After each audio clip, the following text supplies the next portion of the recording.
Well, welcome back, everybody, for another very special episode of Tech Whispers, our third of 2026, featuring today Mojgan Lefebvre. Mojgan, many of you know, is the Executive Vice President and Chief Technology and Operations Officer at Travelers.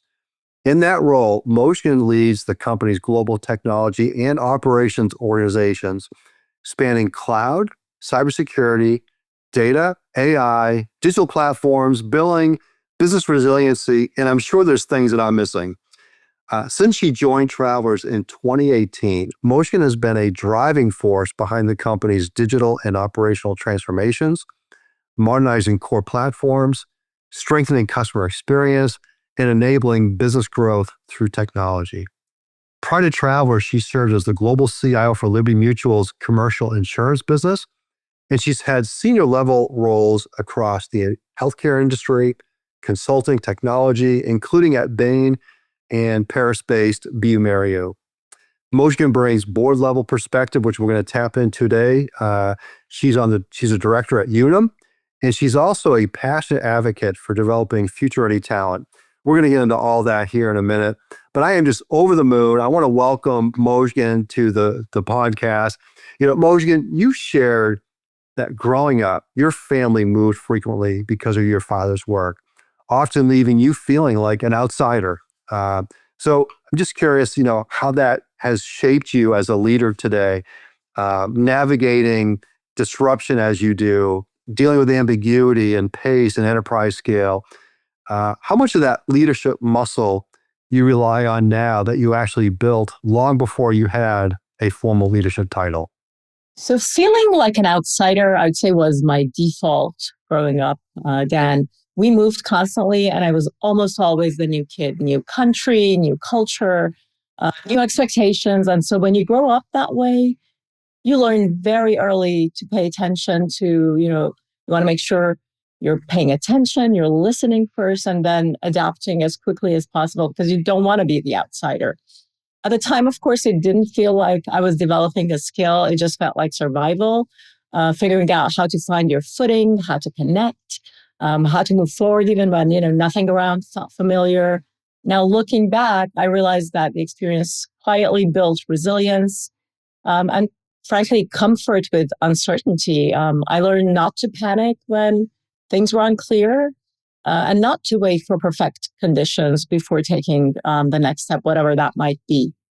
So I say later in life, whether it's when I was leaving Iran at the age of 19 to come to the US with very little, or when I was changing career paths or stepping into more complex leadership roles, I would say then that same muscle is what has kept showing up. I was willing to move forward without having every answer, willing to say, hey, I'm going to invest the time that it's going to take to learn this thing fast and adjust as necessary along the way. And then, today, leading at enterprise scale in an environment that's more than anything defined by constant disruption, I would say that mindset is probably one of the most valuable assets that I have. The specifics that are changing all the time, whether it's the technology, the market, the expectations, that's a given. And it's really my ability to stay grounded, create clarity for the others, and help them feel steady through uncertainty is really something that I feel I've been able to draw on, and all of that really coming and stemming from that childhood experience. Wow. These things are so special about you, right? And I always am amazed by people like the younger version of yourself, the courage it took to leave a country, a family, a culture, everything that you knew, right? And like you say, just being comforted by ambiguity. What a muscle today. So we're going to unpack some more of this as we go through and just understand how you lead. And we have 8 really amazing mystery questioners, Mojgan, and I actually could have gotten many more. I mean, there were so many people I could have called on because of your story that people are part of, and you shape their stories too. So I want to tee up this first one, and you're going to know who it is right away. It's going to prompt a really good conversation for us. So listen in. I'm looking forward to that. I can't wait. I'm just a little anxious, but also very excited. So looking forward. That's the fun thing we do here on Tech Whispers. So yeah, so let's check out this first audio. I'm genuinely grateful for the chance to work with you again, this time in a different dynamic. You're bringing the perspective as a board member, and I'm sitting in the CIO seat. Through our shared experience, we've seen firsthand how technology investment in the insurance industry can either become a true competitive advantage and differentiator or quietly drift towards simply keeping the lights on. You've now worn both hats, enterprise CIO and board director. From this vantage point, how do you think about striking the right balance, ensuring technology dollars actually translate into measurable business and economic outcomes? This is about real impact on customer value, expense ratios, unit cost, revenue growth, speed to market, for example. And when these returns don't materialize as expected, what governance guardrails matter most to you? How do boards and executives create the discipline and, yes, the courage to act quickly, reallocate capital, or stop initiatives when the return isn't being recognized? Wow, that's a meaty question there. Who is that, first of all? That is my friend Sheila Anderson. I actually just saw her a few days ago. I was thrilled when Sheila joined Unum, and she and I overlapped at Liberty. We were both CIOs of different areas of the business. So yeah, it's a phenomenal friend and incredible leader. So thank you, Sheila, for that amazingly deep and broad question. So look, I think about this balance very differently now that I have sat on both sides of the table. From an operator's perspective, it's easy for technology investments to slowly drift, as you say, into keeping the lights on if you're not relentlessly anchoring to business outcomes. And then from a board perspective, the risk is different, assuming progress simply because there's a lot of activity. So what's worked for me is being very explicit about why we're investing before we ever talk about how, and that's in my role as an operator, so to speak. So every major technology, whether it's AI or other investment, has to absolutely tie directly to a business outcome that we care about.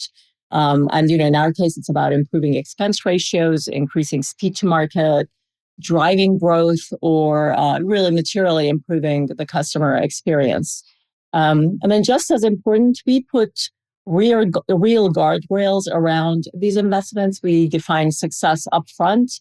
And then we have a very disciplined process that we've introduced through what we call OKRs, outcomes and key results. And we review the OKRs very frequently. And we try our best, and we've learned over time and have become better at it, to be very honest when the data telling us that something's not working out. And then I say that's where courage comes in, because being willing to look at the data, understand, pay attention to the signals, and if you need to, take a pause, redirect, and then, there have been examples where we've had to stop an initiative even when you've already put significant effort and passion behind it. And that's hard, but that's an absolute must. I say boards and executives create discipline not by demanding certainty, but it's really the clarity that you demand that's absolutely important. And it's clarity of outcomes, clarity on the metrics, and clarity on decision rights. Who owns which decision, and making sure that that's clear is really very important.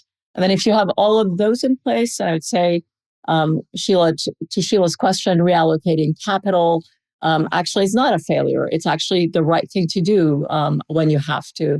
And it's about responsible leadership. So I say ultimately technology really becomes a competitive advantage when you think of it as a portfolio of business bets and not really just a series of projects. And then some bets pay off and some don't. Of course, you want more to pay off than the other way around. But what matters is how quickly you learn and how decisively you act. That's amazing. I was listening to Sheila's question and then your response. I was thinking, this could be the basis of a mini MBA. Like, this is what we need to teach everybody in our profession. Just such good leadership wisdom and discipline. And you've talked about clarity a couple times now, and just the power of that. Sheila, of course, was our most recent podcast guest. So it was fun to work on your episodes in parallel and you're both mystery questions for each other. So it was kind of fun to do that. Well, the board journey. Talk more about that, because CIOs on boards. I mean, your remit's bigger than that, but talk about the journey and how that's making you a better operational executive today. When you are in the board discussions, you truly get a lens into how board members think and what they are paying attention to. And I'd say, the board is there for strategic direction and guidance. The board's role is certainly not to run your operations.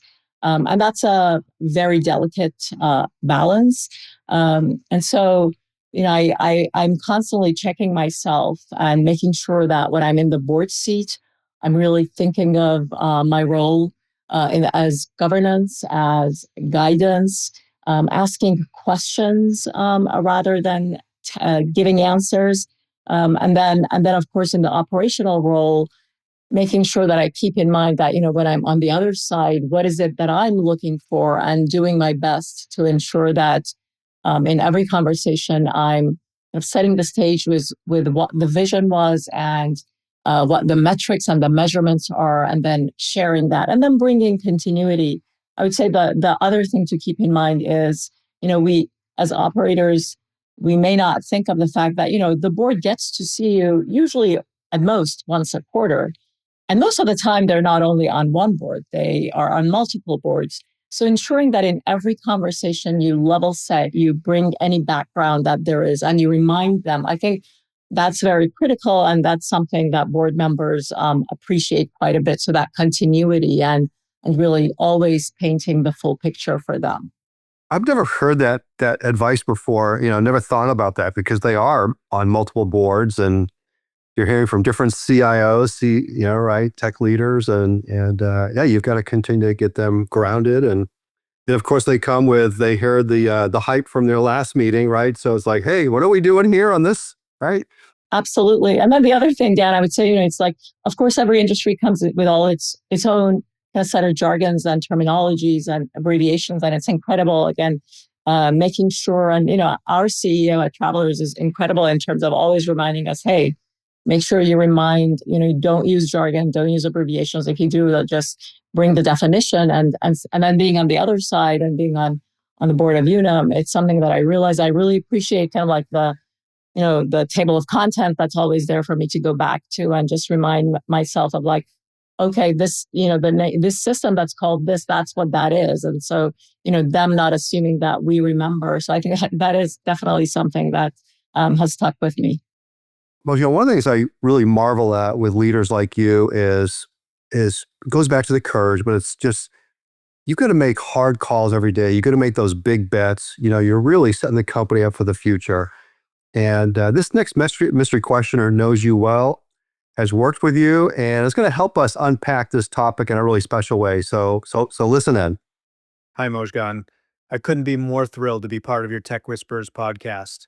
First, thank you for being a mentor, coach, and inspiration to me and so many people. As I think about some of the strategies or decisions you made during our time at Liberty, or the transformations at Travelers I've watched you drive from afar, it's clear you have a superpower for making the right big bets. At Liberty, you were ahead of the curve on reimagining the software development lifecycle before Agile was mainstream, certainly within the insurance industry, and recognized how critical data and analytics are before the specialty insurance sector caught on. At Travelers, it's clear you're driving their AI agenda and putting the company in a leadership position. My question is, what is your approach or secret sauce for seeing around the corner and making the right big bets? I think this is Mark Wood. Absolutely.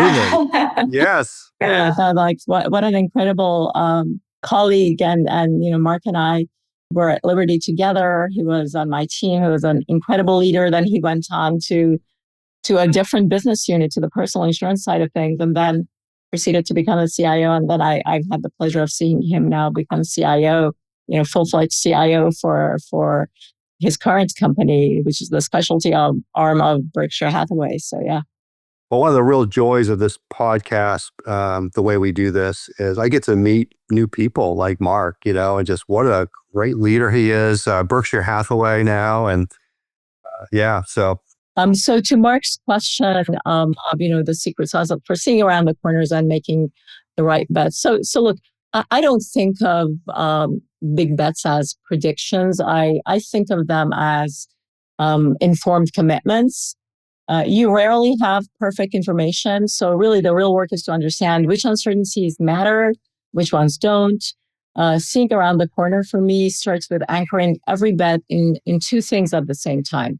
It's about delivering results today and then building advantage for tomorrow. And that's actually what our Travelers Perform and Transform mindset is about. It's not about choosing between execution and innovation, but making sure that you're actually holding both as important. So from there, I'm very deliberate about where we build and where we buy. We don't need to build everything ourselves. If something's a commodity and a partner can accelerate time to value, we integrate it, we buy and we integrate. But when a capability is core to our long-term differentiation, like how we leverage proprietary data or embed AI into underwriting and claim workflows, then that's where we think of building. I also stay disciplined about where we place our bets.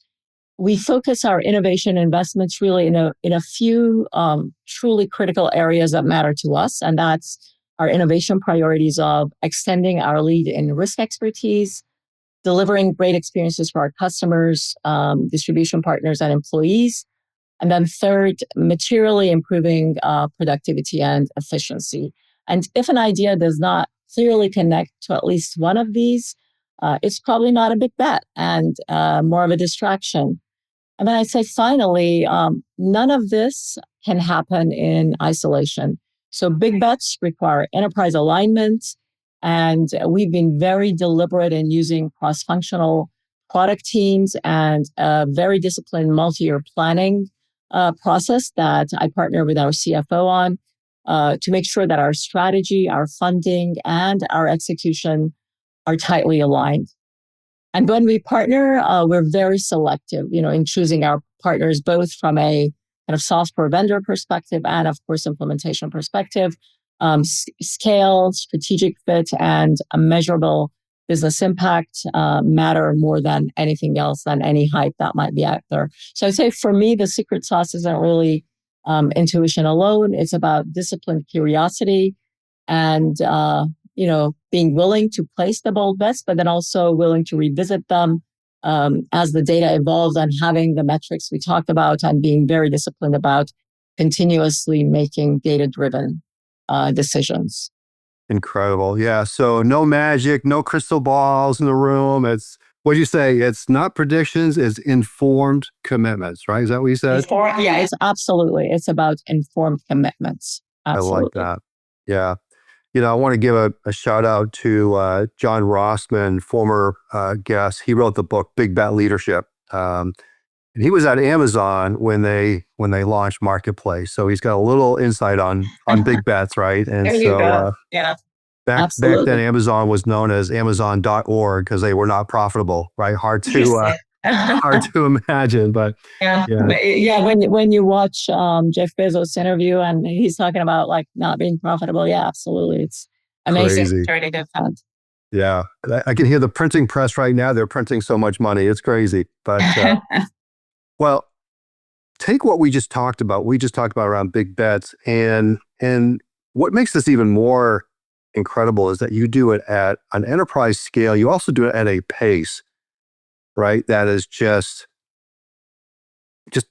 incredible. So we have a mystery questioner here, someone else who's worked with you, who's going to help us unpack how Mojgan operates and executes at pace. So let's check it out.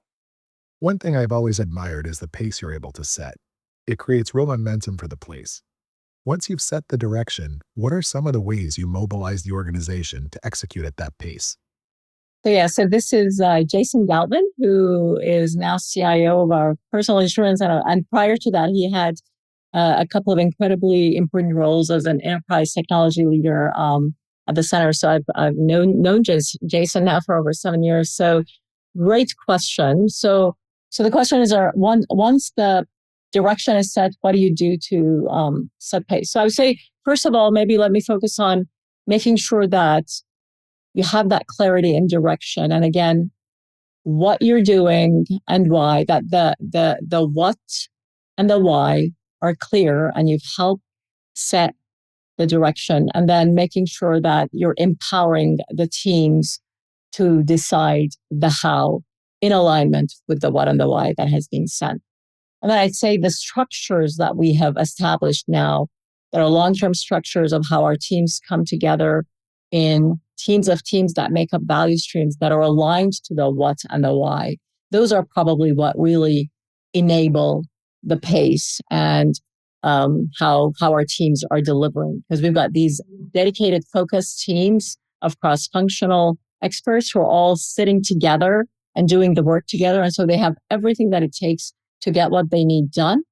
And therefore, they've got the ability and feel empowered to make decisions quickly and move fast. And they've got access to leaders when there are things that they don't have clarity on. So it's all of this together that really helps set the pace that we need at the enterprise. Yeah. When you talk about enterprise speak, can you just give us a sense of your remit, all of tech, all of operations and more? How many people are we talking about there, Mojgan? So our tech and ops organization in total is over 8,000 employees, and then we have anywhere at any given time 6,000 to 8,000 kind of strategic partners, contracting partners that we work with, and these are again very strategic partnerships that we formed for a long over time, and they're really core to our operations. So the overall organization as a whole is anywhere from like 13 to 15,000 people, so to speak. So it's certainly a large organization. And then the work that we do impacts every one of the 30,000 incredible travelers, employees that we have across the place. Incredible.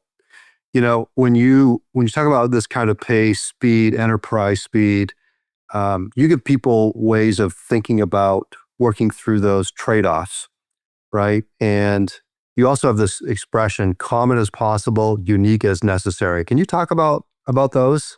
So I say, common as possible, unique as necessary is a principle we work by, and it works because it removes friction from decision making. When teams are moving fast, I would say the hardest part isn't necessarily the execution. It's knowing when you have the freedom to make decisions and where consistency matters. And so common as possible, unique as necessary gives the people a shared mental model for making the trade-offs without necessarily having to wait for permission and ask for permission each time. So in practice, it means we standardize and centralize the things that don't create differentiation through platforms, tooling, foundational capabilities, so that teams don't have to reinvent them every single time. And then we're very intentional about preserving uniqueness where it does matter, where it does bring competitive differentiation, whether that's by line of business, by customer need, or by risk profile. And then I would say that same thinking absolutely has been critical to how we've approached AI. So instead of every group building their own tools, we've created a common orchestration platform, TravAI, that everyone can use. And that gives us speed, consistency, and trust, and security, of course, while still allowing teams to innovate on top of it in ways that are very specific to their work and that brings value to their part of the business. So the real benefit is that teams don't get stuck debating philosophy, and they know the default, they know when an exception is justified, and then they can move quickly with confidence. And that's, again, goes back to the ability to, at such enterprise scale, operate with speed as necessary. You make it sound so easy, but for all this to work, Mojgan, right? It starts with, how do you process complexity as a leader? How do you take in enormous amounts of information? How do you separate the signal from the noise, see the patterns?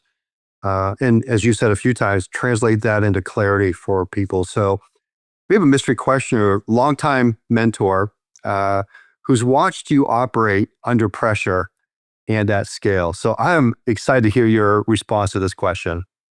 You are a rare and a superb blend of a leader who can ingest enormous amounts of data and information, process it super fast, and sublimate it to higher layers of actionable abstraction. How do you do this? Well, that is Kamalesh Trivedi, my truly like the most valued relationships in my life, a mentor, a friend, and someone I learned from. The first CIO I ever worked for. So there's so much I owe Kamalesh, and I just love his question. A beautiful question is is what I would say, and one that I've had the benefit of learning through experience rather than ever being really taught directly, to what he's asking me. Um, I don't experience it as processing faster. I experience it as constantly asking or doing my best to ask better questions, which I think is just important. When I'm looking at at complex information, I try to treat it almost like like a detective story, so to speak. I'm less focused on the data points themselves and more focused on what they're telling me, and just as importantly, what they're not telling me. And I'd say that curiosity really helps separate signal from noise. And I do think like the work that I did at Bain in strategy consulting was absolutely fundamental in helping me learn how to do this and ask the right questions. Because again, when you're in a strategy consulting company where every 3 months you're moving to a different project where it can be a completely different industry, you gotta get really good at doing this. I also rely heavily on listening, Dan. I would say, not just to conclusions, but to how people arrived at the conclusions. So when my teams walk me through how they're thinking, I'm trying to pay attention to the assumptions, to the context, to the trade-offs they're wrestling with. And then often I would say the most important insights really buried somewhere in something they mention almost in passing. It's not always, right out there. And so really paying attention to every detail. And I would say, everything, I try to run everything through a very simple kind of set of questions of so what and now what? So what does this actually change? What decision does it inform? And what action does it unlock? Then, we say when you combine curiosity with deep listening and a bias for action, which I certainly have, we say that's where complexity starts to collapse and clarity starts to kind of shine through. So not because you know everything, but really because you know what matters and what's noise and what doesn't matter and what matters most right now. Yeah. Oh my gosh. I'm taking notes, Mojgan, as we go through here, but I'm going to go back and listen because there's so much here. I can't thank you enough. And something you just said really struck with me because our profession, and you said this before, we tend to get into the how, right, versus really getting the why. And you just said something because we as a profession, we get focused on the what. And I love what you just said. Like, we got to get to the so what, which I've been preaching for decades, but you just added something, and then the now what. Yeah. I love that. There's just those nuances are just, I want to point those out because they're so valuable. Well, thank you. Yeah. And I want to thank Kamalesh. I have never met him, but as I listened to his question, by the way, he provided me 4 questions. I would have loved to use all of them. He provided me a story. We just don't have time to get into it, but oh my gosh, you two have done amazing things together. I wish I worked for him, right? That's just what an amazing what an amazing individual. What an incredible life. And yeah, I mean, I couldn't be more lucky to have him as a mentor first and a friend. Yeah, as a boss, mentor, and friend.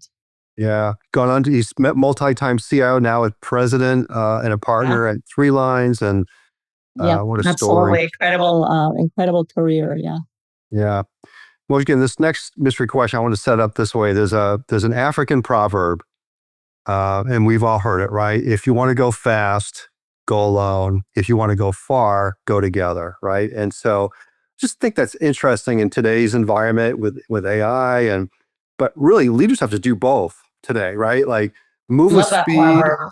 Yeah, me too, right? And I find myself sometimes out there by myself, like, okay, I did it again, but at the same time, you got to bring the enterprise with you. And so, great setup for this next mystery questioner. And we've never had somebody in this role before as a mystery questioner. So this is going to be really fun. Okay. All right, listen in. Mojgan, in your role, you've always been highly effective working across teams to make sure we have the right technology in place to fuel the business. Now that we're experiencing monumental changes with AI, cross-functional collaboration has become even more complex. From a leadership perspective, what skills or approaches are most valuable when you need to drive enterprise-wide initiatives during periods of significant transformation? So this is Chris Kala, my esteemed colleague and friend, and incredible asset for travelers. She is our general counsel, and yeah, I am so lucky to be her colleague and to have her as a colleague and friend. So yeah, a great question, Chris, and thank you for that. So I'd say in moments of enterprise transformation, and this is especially true with AI, I would say that the most valuable leadership skill is absolutely the ability to create alignment without trying to control everything, just because that's not possible and it's just not the right approach. The pace of change is simply too fast for any one leader or any one function to have all the answers. So I start with, let's call it a growth mindset. Make sure that I admit that I don't know everything, that I'm relentlessly curious, and really try to stay close to the learning myself. And as always, try do my best to surround myself with people who are smarter than me, because that's really the only way to lead and to get things done. At the same time, leaders who have to balance empowerment with very clear direction is critical, as we've said. I'm very explicit about the business outcomes we're driving and why they matter. But I avoid prescribing the solution because my philosophy is simple. I set direction, not detailed instructions. And then I say humility matters, Dan, in this environment. I spend time and do my best to spend time embedded with the teams, asking questions, listening, and really doing my best to learn alongside them, because that builds trust and it creates space for people to experiment, which is just so important in today's world, and to adapt without being afraid of failing.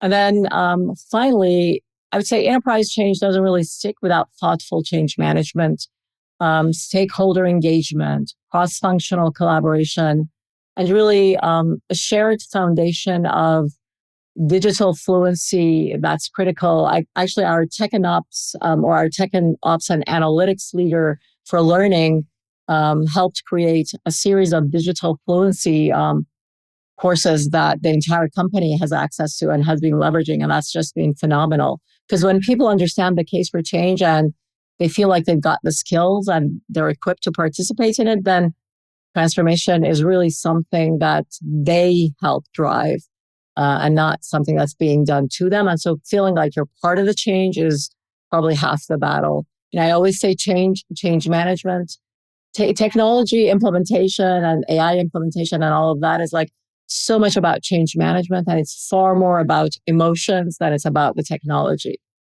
The technology is almost the easy part. You know what, preach it. That is a message we've got to hit harder this year. We were the company in 1984 that came up with the mantra, developing the human side of technology. And it's only taken 40 years for it to become really, really, really important, right? And people, you hear this comment now. It's like the human in the middle. And I want to make a small but very important change to that. Be curious what you think, but I think it's the human at the center. And Yeah. we've got some mystery questions here. They're going to unpack how Mojgan leads, human first, people first. There's two or three here that are going to be really, really fun for us to unpack, but really gets to the human side of the equation in an AI world. So tell us who this first person is after you hear their question, and then we'll dig into that one. Hi, Mojgan. As AI continues to reshape entire industries and automate increasingly complex tasks, what human skills do you believe will become even more valuable and irreplaceable? And perhaps more importantly, how should organizations that are already putting a heavy emphasis on training be further preparing their workforce today to develop these distinctly human capabilities that will complement rather than compete with AI? So I have no question in my mind that this is Andreas Lefebvre, my colleague and friend. And Andreas and I worked together at Liberty Mutual, and then he went on to become the CIO of Marsh. And then we were lucky enough that a year ago, almost exactly a year ago, at the end of January, will be to join us as our Chief Data and Analytics Officer. So, and it's great when people have accents, it's so much easier to spot them right away. It's funny how great people are just surrounded by great people, right? I mean, think of all these folks we've just met for you today. Yeah, well, thank you. So great question. I love the question because, as powerful as AI is, I would say it actually makes the human side of leadership more important, not less important. And that, that may sound counterintuitive, but I'm a big believer in it. I would say one framework I've found really helpful is MIT professor Roberto Rigobone's EPOCH, EPOCH model, which he talks about, and what that stands for are empathy, presence, openness, creativity, and hope. I don't know if you've read his paper or not, Dan. I highly recommend it. It really resonates with me. That these aren't really soft skills. They're the skills that allow people and organizations to perform at their best in moments of change. And they're actually sometimes very hard skills to have and to execute on. Beyond that, I would say critical thinking and judgment, of course, become even more valuable in an AI-enabled world. And the beauty of it is that AI can help us be able to leverage that more. AI can generate insights, patterns, and recommendations at incredible speed.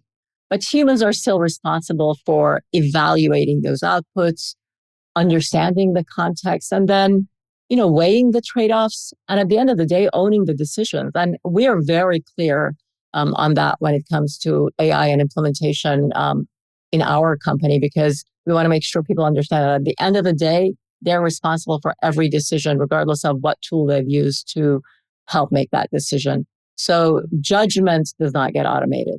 It gets amplified. So that's why keeping, as you said, human in the loop or human at the center is absolutely so important. Whether it's claims, underwriting, operations, or engineering, I would say accountability ultimately needs to sit with the people, and the AI should augment expertise, but not replace responsibility. And I'd say adaptability is probably the other essential human capability. One of the muscles that leaders and teams have to absolutely build is getting comfortable with being uncomfortable, as we've said. Transformation is much more about people than technology, and organizations that really make learning, experimentation, and adjustment a normal part of how you work are the ones that are going to outperform the others who wait for certainty. So, when it comes to preparing the workforce, training isn't just focusing on tools. It's got to be focused on developing judgment, curiosity, collaboration, and confidence, and really helping them understand how to work with AI in ways that really help elevate their impact instead of compete with them.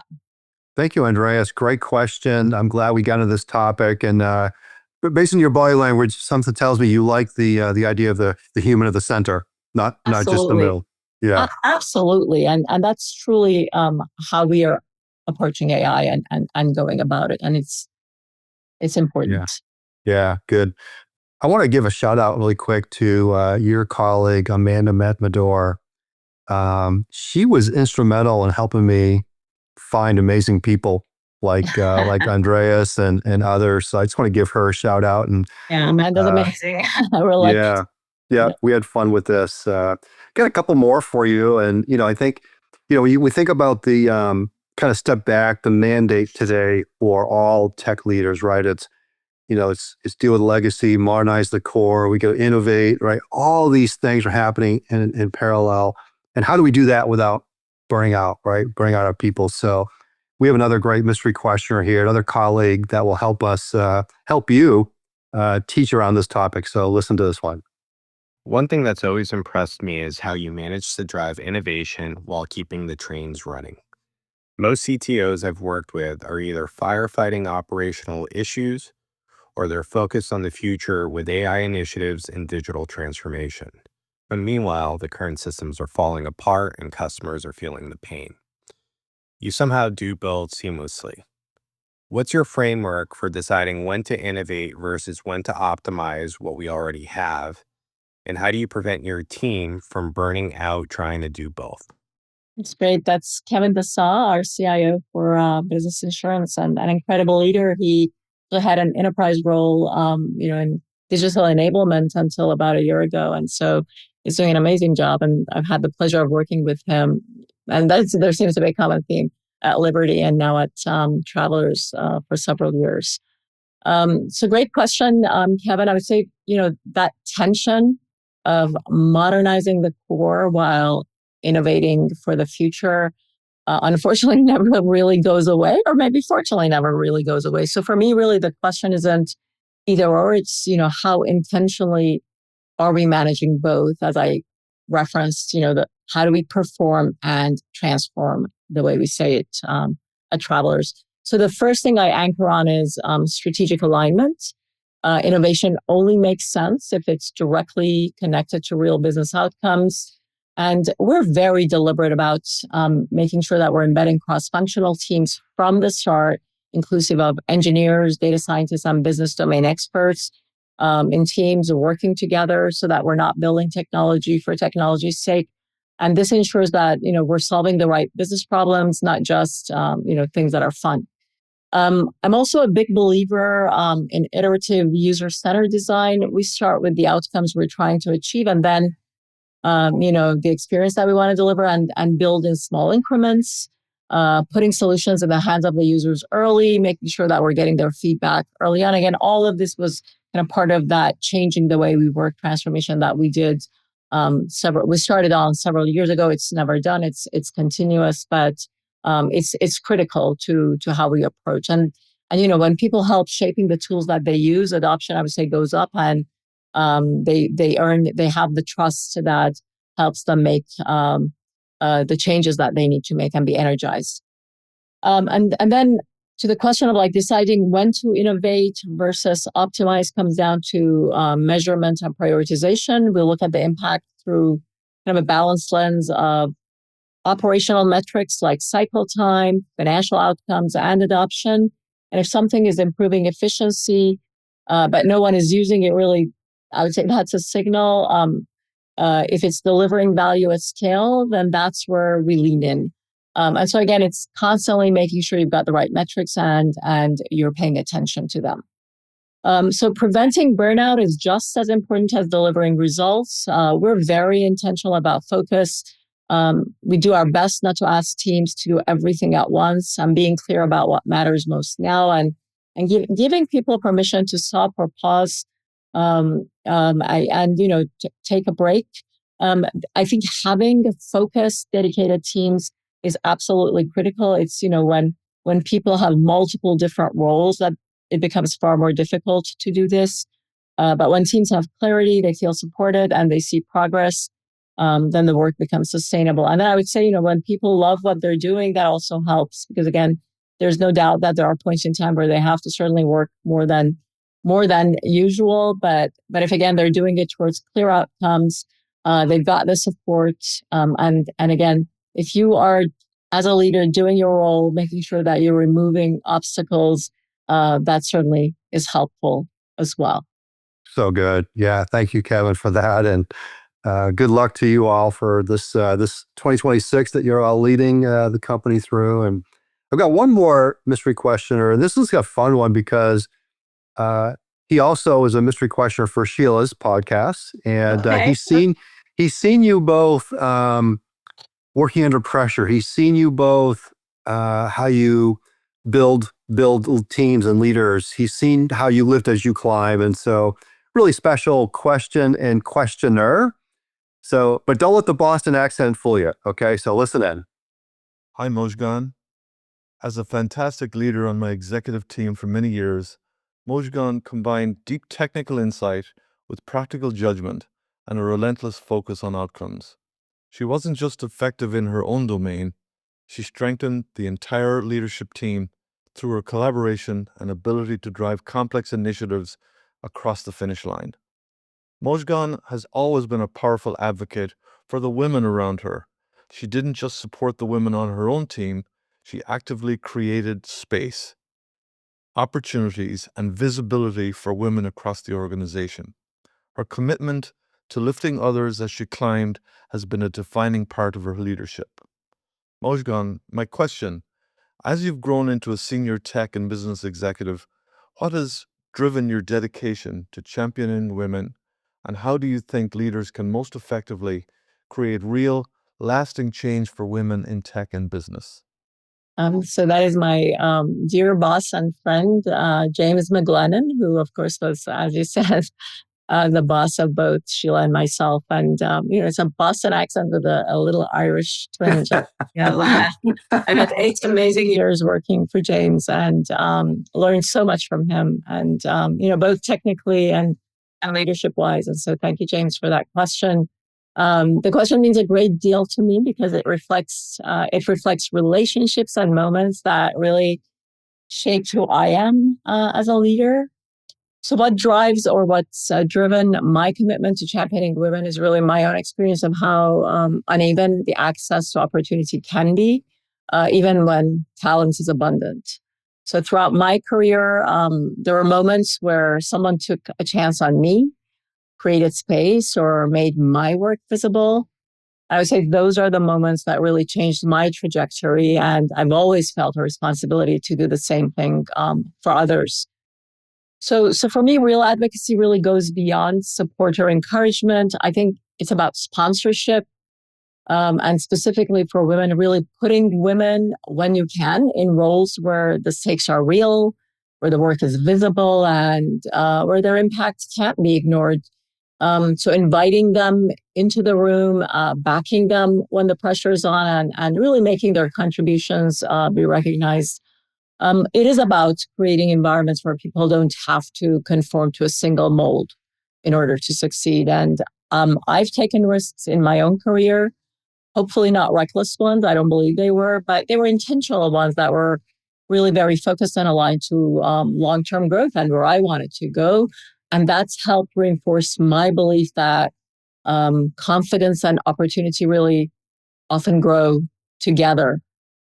And I think leaders have a responsibility to play a role in creating conditions where people feel safe taking those risks and don't feel like, they're putting their entire career at stake.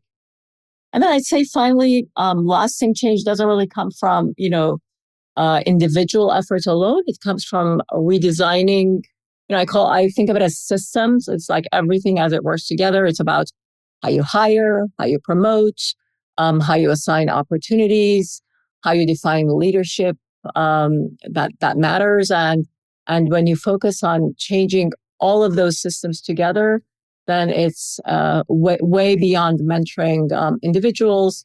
And that's where progress becomes far more durable. And of course, I feel that now I'm privileged to have the ability and the opportunity to do that. So of course, it depends on what your role you're in. Lifting others as you climb, I think it's a daily choice. It can't be a slogan. And when you make that choice consistently, I would say, you're strengthening not just the individual, but you're strengthening the entire organization. And I'm honored for James to say that I helped strengthen the team. Well, he certainly created the environment for me to have the opportunity to do that. And it was a fantastic 8 years together.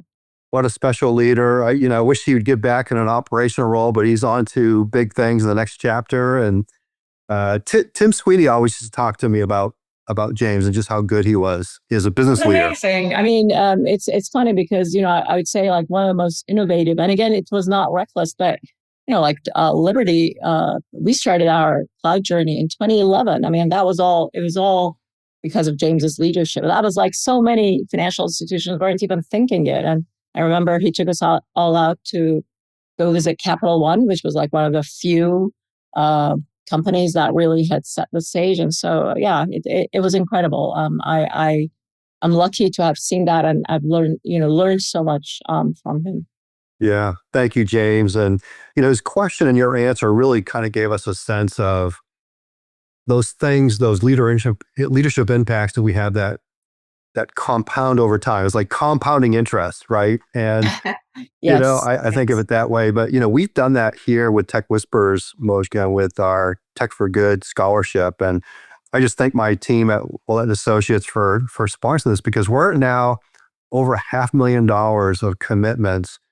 I think we're up to 40 STEM nonprofits who have benefited from this scholarship to our TechLX program. So I have a hunch based on your recent answer, but who do you have in mind to gift that scholarship to, Mojgan?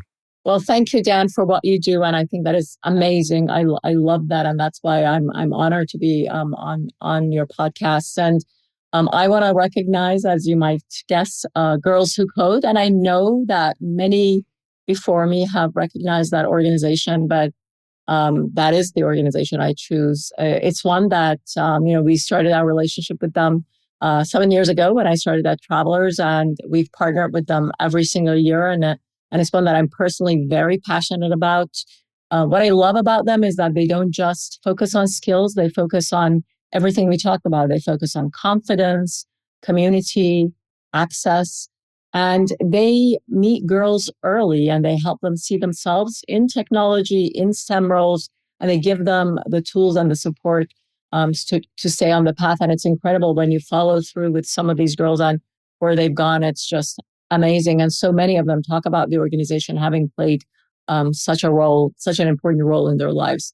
And as someone who's benefited from encouragement and opportunity at critical moments in my own journey, I deeply believe in the power of creating the same type of opportunities for others. So supporting Girls Who Code is, for me, it's about investing in the next generation of leaders and making sure that talent and opportunity comes together. So a privilege to extend that opportunity through your TechLX is what you call it, Dan. That's right. So, Yeah, it's a 9-month leadership program, and you're correct. I think this is the 9th or 10th time that one of our guests have recognized them. So what does that tell us? They are doing doing good things. incredible. They're doing good things. And Tarika Barrett now at the helm of it has just been amazing. So yeah.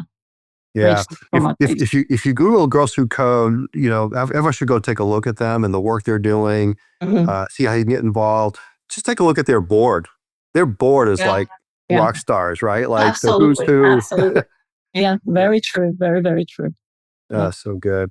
Well, thank you for that. Really, really great to be able to recognize them again publicly, but also through the scholarship. And, I want to kind of put a bow around this podcast with a question around, I've heard you declare that in 2026, it's all about embracing ambiguity as the new normal. I think that's the expression you've given. And so I think that you've talked about that, but I'd love to have you kind of put a bow on this with, what does that look like in practice, Mojgan?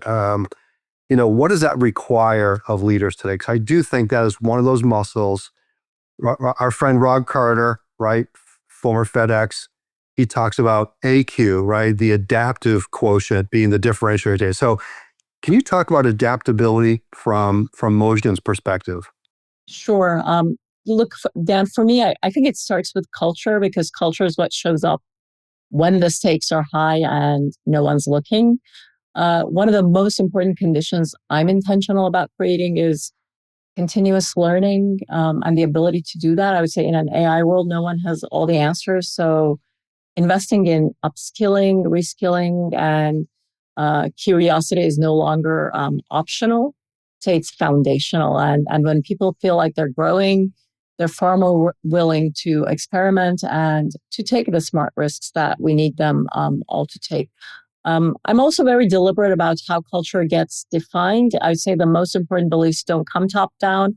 They're actually shaped bottom up. And we've focused on grounding our culture in being customer first, prioritizing what truly matters, and embracing what we call a test and learn mindset, so that teams feel the permission to try, learn, and adjust as necessary. So really, again, balancing empowerment and accountability to drive the clarity that's so important. I want to make sure that the teams have real autonomy, but that autonomy lives within very clear expectations and outcomes, decision rights, and ownership, because without it, it can lead to chaos. So empowerment without accountability would be noise, and accountability without empowerment slows everything down, is what I would say.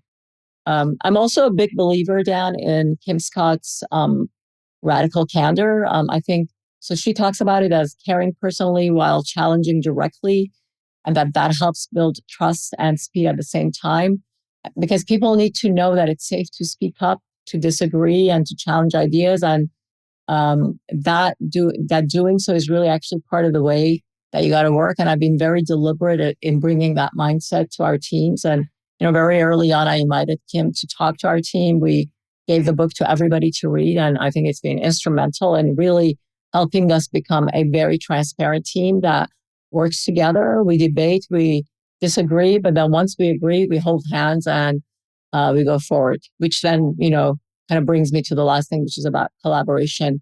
And collaboration only works when it's paired with disciplined decision making. So I think these are all really the conditions that need to be in place. It's about learning, clarity, trust, and discipline that then helps teams kind of move fast, stay accountable, and really remain grounded in the purpose and the vision that you have set. Pure gold, just absolute pure gold. Thank you so much. And, 8 days from now, we're going to launch an article on CO.com, and we're going to dig a little deeper in some topics. And in full, I'm going to call it, it's Mojgan's A game to succeed in an AI world. And we're going to talk about adaptability a little bit more from different angles. We're talking about ambition, which I think is really, really important today. We're going to talk more about accountability. And I also want to have you talk about advice you would give to your younger self, based on where you sit today. So we're going to have some fun with that, deep dive on those topics. But Mojgan, thank you so much. This was so fun. I was looking forward to this. I was like a little kid in a candy store. Probably put 20 hours in building this podcast because there's so much to your story. We could do 5 of these and not cover it all. But thanks for being so generous with your Thank time. you so much. And thank you for making it so fun and so incredible. And I feel like I've learned so much just talking to you and learning from you and listening to some of the great things you've done and research and background on who you are and what your career has been like. So thank you for letting me be part of this. Well, it's a blessing to do this. It's a blessing to be with people like you and learn. I'm energized. I'm only on 2 cups of coffee, so that's not it. It's because of what you just shared. But thank you so much, and we'll continue this conversation. And I'm going to just wish our Tech Whispers audience well. Go back, listen again, get out your notebooks, your notepads, whatever you do notes with, and I promise you'll have a master's in leadership when you finish this. So with that, thank you, Mojgan, and I wish everyone well. Thank you, Dan. It's been an honor and a pleasure. I've had great fun.